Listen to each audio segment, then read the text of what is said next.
اب نہیں۔ اولاد کی 5 قسمیں ہیں۔ یہاں بیٹھے بیٹھے طے کر لیجئے گا کہ میں اس وقت کس قسم سے ہوں۔ پہلی قسم، والدین جو کہتے ہیں وہ کرتے نہیں، یہ نافرمان اولاد ہے۔ نافرمانی کی سزا کیا ہے؟ صرف 3 سزائیں یاد رکھیے گا۔ پہلی سزا، پوری زندگی سجدے میں پڑے رہیں، نہ ان کے فرائض قبول نہ نوافل قبول۔ دوسری سزا، اللہ کی نظر رحمت سے محروم، اللہ ان کو پاک بھی نہیں کرے گا۔ تیسری سزا، ثلاثۃ قد حرم اللہ علیہم الجنہ، 3 ایسے بدبخت ہیں جن پہ جنت حرام ہے اگر توبہ نہیں کرتے۔ والعاق، ان میں ایک نافرمان بیٹا ہے۔ اولاد کی دوسری قسم، بات مانتے تو ہیں جیسے والدین کہتے ہیں، لیکن دل کی خوشی سے نہیں۔ مجبوری کیا ہے؟ مار پڑے گی، گھر سے نہ نکال دیں۔ فَهَؤُلَاءِ لَا يُؤْجَرُونَ، یہ کام کریں بھی تو اجر نہیں ملے گا۔ يَخْشَىٰ عَلَيْهِمْ، ڈر ہے کہ یہ اجر سے محروم ہے۔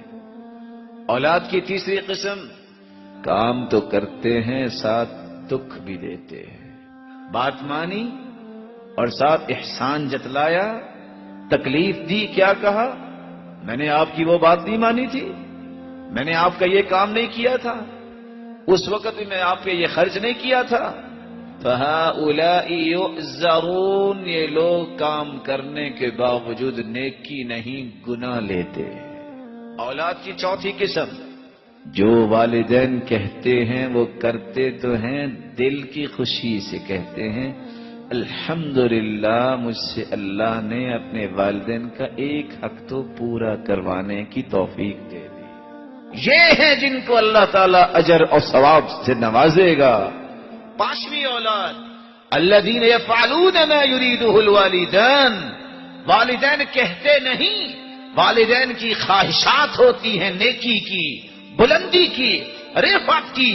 کہنے سے پہلے جو اولاد ان کی خواہشوں کو پورا کر دے، یہی اولاد اللہ کی ہاں سب سے بلند مقام حاصل کرنے والی ہے۔ سوچئے ان 5 اولادوں میں سے ہم کس اولاد میں سے ہیں؟ ہر شخص پہچان سکتا ہے۔